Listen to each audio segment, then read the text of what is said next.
Brennan comes in with such a thunder. Can I ask how long you had been cooking that one up in your secret kitchen? Since January. Jesus! Yeah. What? Well, me and him had lunch. We get lunch every now and then just to like catch up and hang out because we're both fucking busy. It's so funny. There was, as is so often the case, this idea came about totally organically at a lunch with Matt Mercer, which was specifically supposed to be a like, let's just hang, let's have a hang, let's, we don't have to, but there's no world where like just who Matt is and who I am as a person. The thing we most love talking about is stories. In the middle of this conversation, we were talking about Calamity and he, whenever he talks about it, you can see that kind of fire in his eyes. Like he had so much fun writing it, and I had so much fun, watching him do it. EXU Calamity was such a gift and an honor to be able to tell that story and be in that place with those players.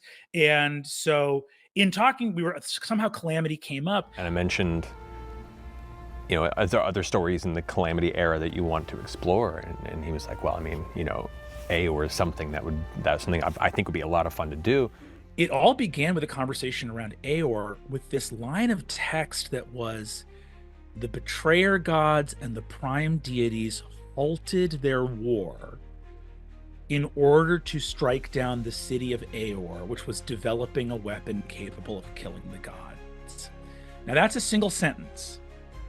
And the level of complexity, of moral horror, the level of divine wrath in the stories of the gods and the mythic proportions of that, and what that means, it is a really intense moment. The Fall of Aeor is something I'm wanting to explore for years,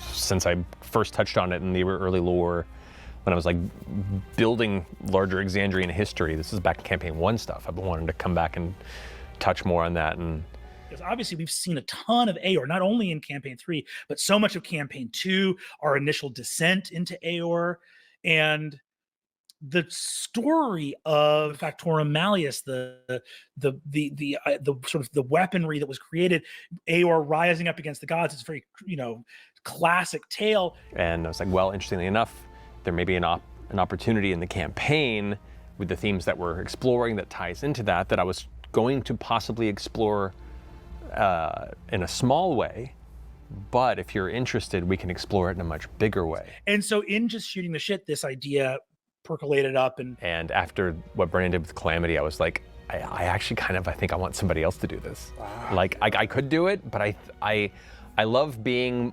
the more like contemporary Exandria, and then like Brennan becoming this unexpected Calamity era gem. It kind of it made more sense. And after he exhibited his interest, I was like, bro, like just go, please. Let's do it. It feels like I'm the guy they call in when a Sky City collapses, like the guy you call when you have raccoons under the porch. Okay, I get it. It's like, Brennan, another Sky City's got to drop.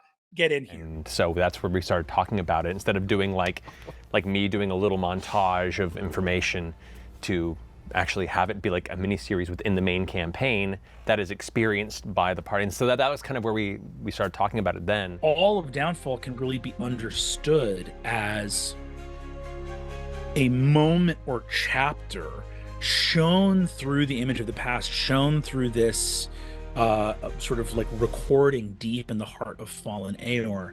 And therefore, like what the story is attempting to do is to exist in and of itself, but all like very much watchable in and of itself, but really as a set piece also within Campaign 3. And then it was me being like, I don't know when it's gonna happen, but I'll let you know when we're getting close. And in the meantime, we'll talk and iterate, and he'd ask questions, and we'd meet on Zoom. And the story basically came about talking about Matt's lore for this moment in history. Talk through like, Aeorian history and themes and factions, and then, kind of like giving him all the pieces that I had developed and the many spaces that I hadn't.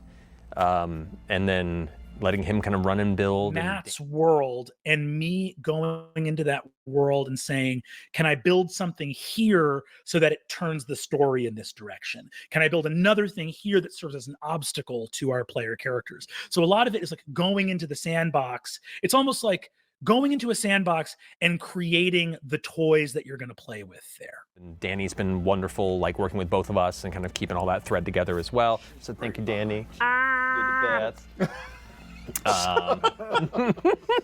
Do my best, man. I don't know what you guys want. The first thing I pitched is I said, let me get a chef's hat and Danny Carr can ratatouille me and just be on my head under a chef's hat so I don't forget anything.